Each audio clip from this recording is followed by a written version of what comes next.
Bienvenidos a esta segunda lección de las dimensiones de la competencia comunicativa.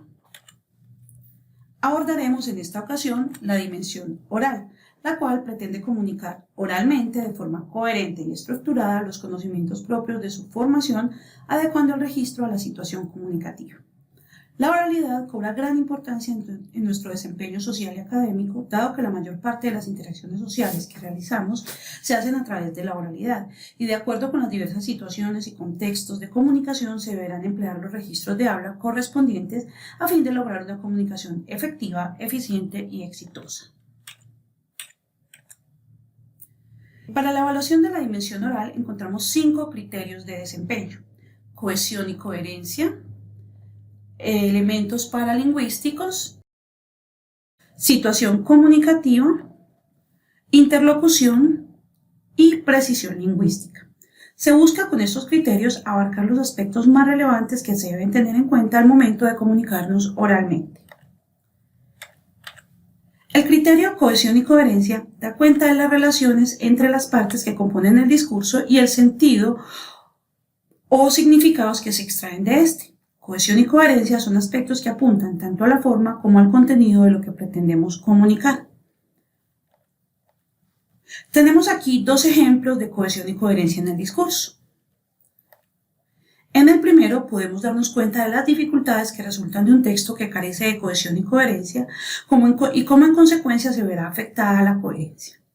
En el segundo ejemplo, nos encontramos con que, a pesar de no presentar un mecanismo de cohesión como lo son los conectores léxicos, la coherencia no se ve afectada debido al hecho de presentar otros mecanismos como la concordancia gramatical y la referencia, entre otros.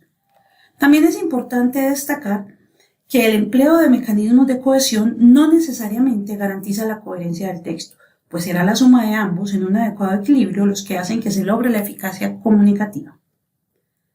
La comunicación oral está constituida no solo por palabras, fonemas o grafemas, sino por aspectos de carácter no verbal como los gestos y señales, y por elementos paralingüísticos, que son aquellos aspectos no verbales de la comunicación que se utilizan para dar más énfasis o complementar el significado del lenguaje verbal.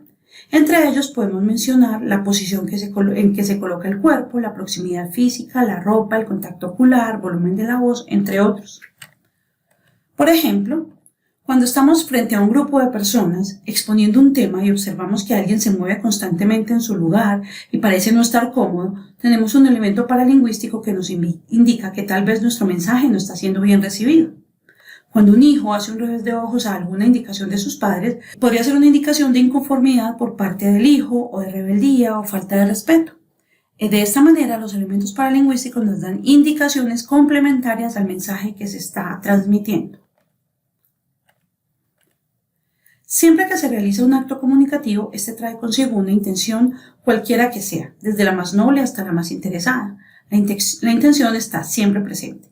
La situación comunicativa, por lo tanto, se refiere a aquellas intenciones que buscan que la interacción con el otro o los otros se den de la mejor manera, atendiendo circunstancias de naturaleza contextual o situacional. Para ello, la pragmática del discurso estará allí presente para acompañar y permitir entender mejor dichos contextos comunicativos. Con respecto a las circunstancias, podemos afirmar que aunque existen variaciones sociales y culturales en la situación contextual, se supone que algunas características de estas son relevantes frecuentemente, mientras que otras raramente lo son. Es importante tener presente esta distinción al momento de enfrentarnos al análisis crítico de cualquier discurso. El género, la edad, la clase social, la educación, la posición social, filiación étnica, profesión de los participantes son con frecuencia relevantes en una situación comunicativa. Por otro lado, altura, peso o poseer licencia de conducir raramente son factores importantes. Lo mismo sucede con los roles sociales, que se establecen y que por lo general son centrales. Por ejemplo, ser amigo o enemigo, tener poder o no poseerlo, ser dominante o dominado. Otros roles, en cambio, parecen tener un impacto menos sistemático, tanto sobre el texto y el habla utilizada como en su comprensión, como por ejemplo ser el primero o el último, ser amante del cine, del teatro, etc. En otras palabras, las propiedades específicas de los participantes constituyen condiciones contextuales de propiedades del discurso emitido en una situación pública de comunicación.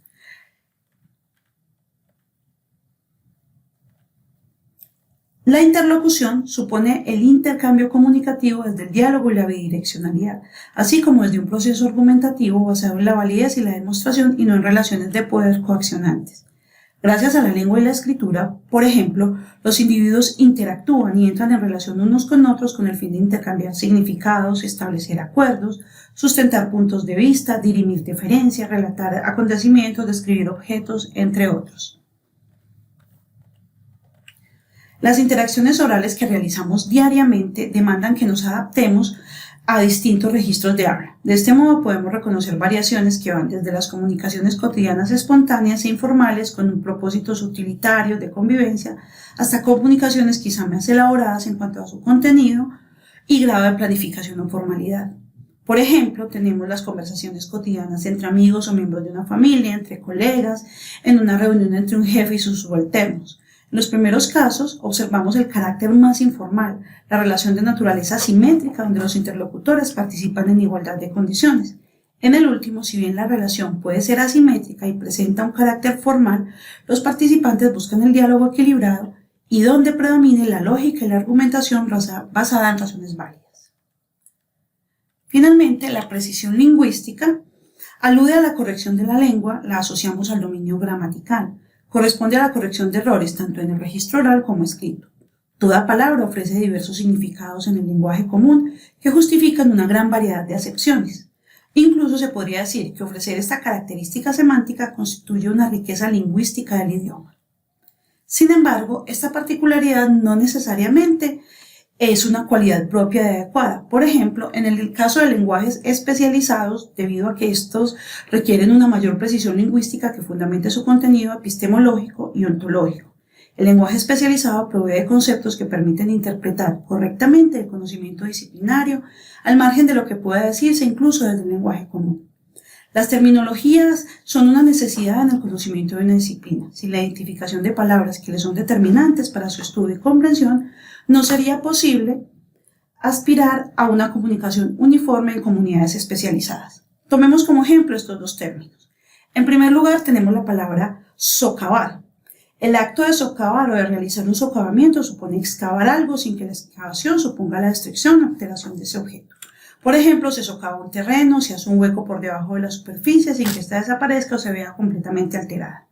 Es importante señalar que en este sentido, es decir, en el sentido literal, la palabra socavar es muy utilizada en el ámbito de la ingeniería y de la construcción, ya que es una actividad muy común de la cual depende la construcción o la edificación de nuevos terrenos subterráneos. Por otro lado, este término se suele utilizar también en sentido metafórico para hacer referencia a la acción meticulosa, pensada y programada de una persona que una persona puede llevar contra otra. De esta manera, socavar la fortaleza, la reputación, la autoestima, la psiquis de una persona significa hacer un prolongado trabajo basado en la denigración, la agresión, en la crítica, el desprecio hacia lo que esa persona significa o representa. Esta actitud puede encontrarse en contextos de interacción social o personal, por ejemplo.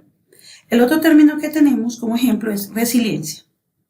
Esta palabra se ha tomado de diferentes disciplinas. En osteología se utiliza para expresar la capacidad que tienen los huesos de crecer en sentido correcto después de una fractura. En metalurgia e ingeniería civil, la resiliencia describe la capacidad de algunos materiales de recobrar su forma original después de ser sometidos a una presión deformadora. Para las ciencias sociales, la resiliencia se utiliza para caracterizar a aquellos sujetos que a pesar de nacer y vivir en condiciones de alto riesgo se desarrollan psicológicamente sanos y socialmente exitosos. Por su atención, muchas gracias.